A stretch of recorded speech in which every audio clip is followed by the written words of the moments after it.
Papa.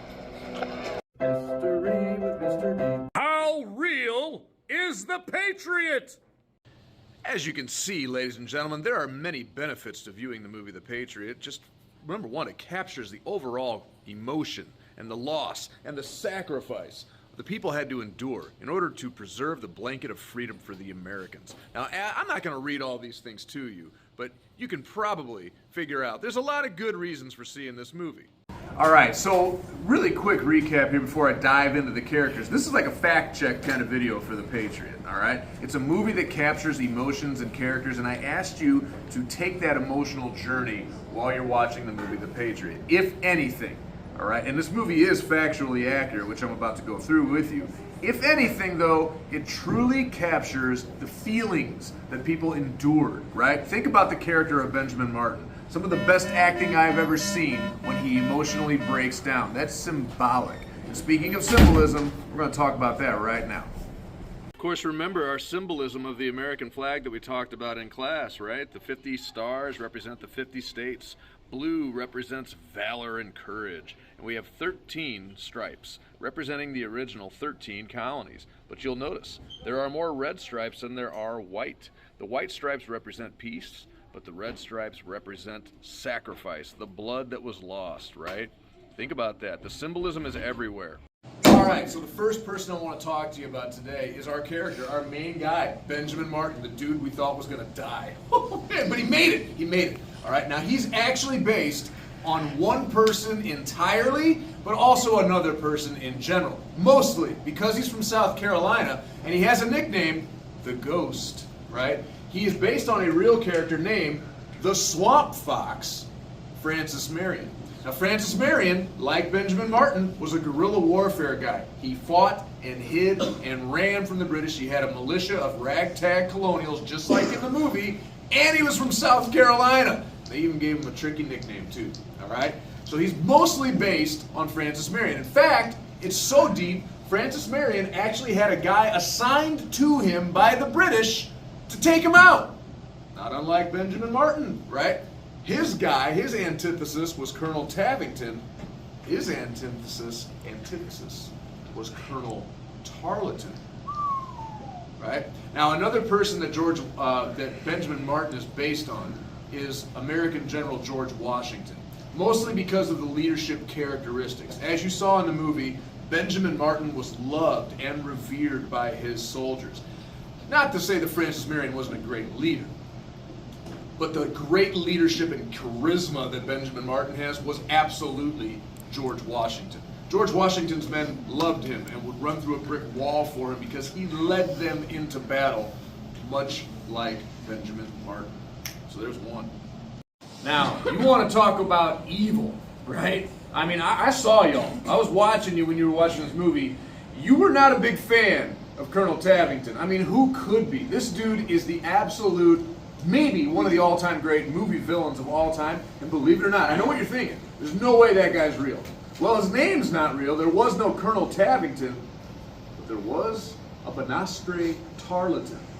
Believe it or not, this guy is based on somebody else. You remember in the movie when I told you about the scene in the church, when I said, hey, of all the things that happened in the war and in the movie that were factually accurate, the church scene, the British never locked an entire village in a church and burned it to the ground. That's just too sinister. But did you know that the Hollywood producers put that scene into the movie to show how evil he was? Because they thought people wouldn't believe what this guy did in real life. Now, this is alleged, all right, this is alleged.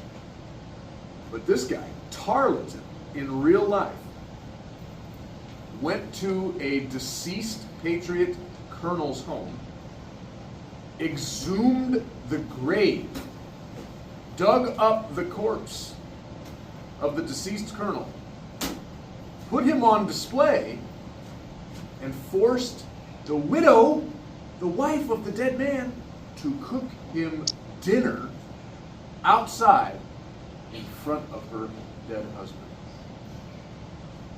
They didn't put that in the movie because they were like, that's just, there's no way people are going to believe that. But that's written down and alleged that this guy, who he's based on, did that. Now again, that is a solo act. That is not an allegation against all of the British. They condemned that kind of behavior, much like they alluded to it in the movie, but it's dark. So after we talked about Colonel Tavington, right, being the antithesis, and we talked about some of these people are like versions of real people, right? This guy, they didn't even change his name. This is the real dude. This is General Cornwallis. Didn't change nothing about him. Even the guy who played him looks like him. You know what I'm saying? And he was just as he appeared in the movie, right? Arrogant and pompous, right? Remember, they're farmers with pitchforks, right? It's like, well, I'm afraid they were a little more than that, but he really was that arrogant. And here's a fun fact for you, much of the dialogue that is spoken in the movie of General Cornwallis is taken directly from his personal diaries and correspondence. So a lot of the things that he says in the movie are the actual words of General Cornwallis. That's how they were so accurate in portraying him in the movie. So, real guy, didn't even change it. Frenchie! Then there's Frenchie, right? Jean Villeneuve. He's actually based on a real guy, Marquis de Lafayette, right? You might recognize that name because my alma mater is in West Lafayette, Indiana, named after the Marquis himself. He really was, like in the movie, think of these parallels, okay? The Marquis de Lafayette became a friend and an ally of George Washington. If you remember from earlier in the video, Benjamin Martin is likely based on George Washington. Well, gosh, look at that. In the movie, Jean Villeneuve and Ben Martin become friends and allies. It's like the relationship between George Washington and Marquis de Lafayette. He was an advisor, he was a soldier, he was a military trainer, and he was like a pledge to the Americans by the French, because we kept begging France for help. We needed soldiers, we needed money. We had like 5 boats in our Navy. That's not even a Navy, all right? The French had a lot of Navy ships, and we were begging them to send them. Well, finally they did at the Battle of Yorktown. But in the meantime, they sent some representatives, like the Marquis de Lafayette, who Jean Villeneuve is portrayed as in the movie. So, not a real guy, but based on a real guy. All right, so quickly, our next person here is the guy James Williams. He's like Benedict Arnold. Benedict Arnold is a real person. He was a general in the Continental Army, and when things started going the wrong way, and it seemed like the British were going to win the war, what did Benedict Arnold do? He switched sides. He betrayed America. He committed an act of treason, and he gave away our secrets. He betrayed General Washington and all the rest of them. Not unlike James Williams. Remember, he was the villager who lived in the village, and he was the guy that threw the torch at the church. Oh, man. So a little bit of reference there. That was a tough one. A lot of people ask the question about Occam, right, who is, in fact, one of my favorite characters in the movie. He is also a character who blends many real people into one symbolic character. Occam sort of represents the African-American contribution during the American Revolution. In the top left there is a picture of Crispus Attucks. Of course, he's the first casualty. He was half African, half Native American, dock worker in Boston, first person killed in the Boston Massacre. On the bottom right is a man named Peter Salem. Peter Salem is actually really close to Occam in symbolism because he was a man who had to fight for equality, but his valor in battle made him one of the most trustworthy soldiers, and men actually awarded him for like medals of freedom and things like that. So Peter Salem, Occam, good dude. We can't forget the ladies, right? The ladies made contributions. The daughters of the American Revolution.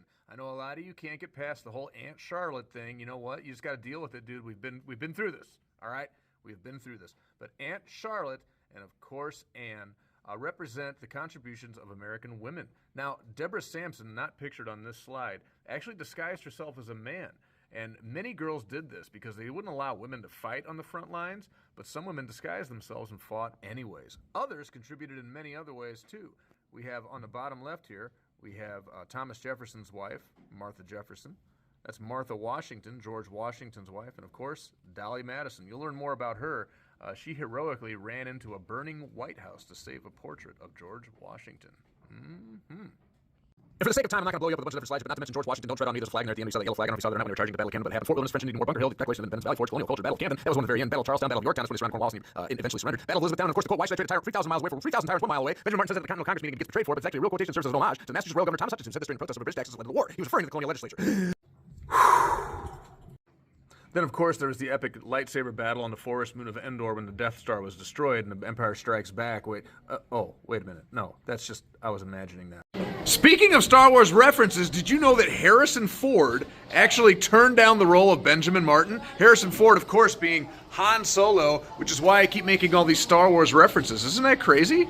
Man, Indiana Jones could have been Benjamin Martin.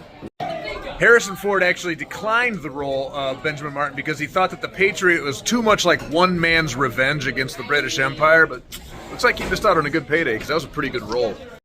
A little seat by the campfire with Mr. D. Well, hey, man, I really appreciate you guys watching the video. I have more facts, but I don't want to keep blowing you up with more information. I'm sure you're probably, moving around in your seats, and you're trying really hard to stay focused and controlled and all that. So I appreciate you paying attention. Remember, be good and fill out that survey. Be good for Mr. Warren, all right, or whoever your sub is today. I think that might be who it is.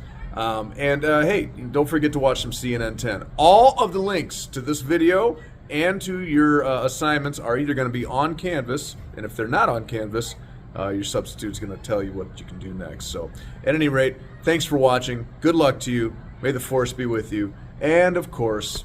Thank you, and go Bears!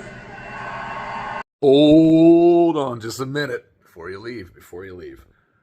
I actually made a mistake. There's a mistake in this video, and if you can identify it in the comments, I will give you a bonus point. All right? Maybe 2. Let me know.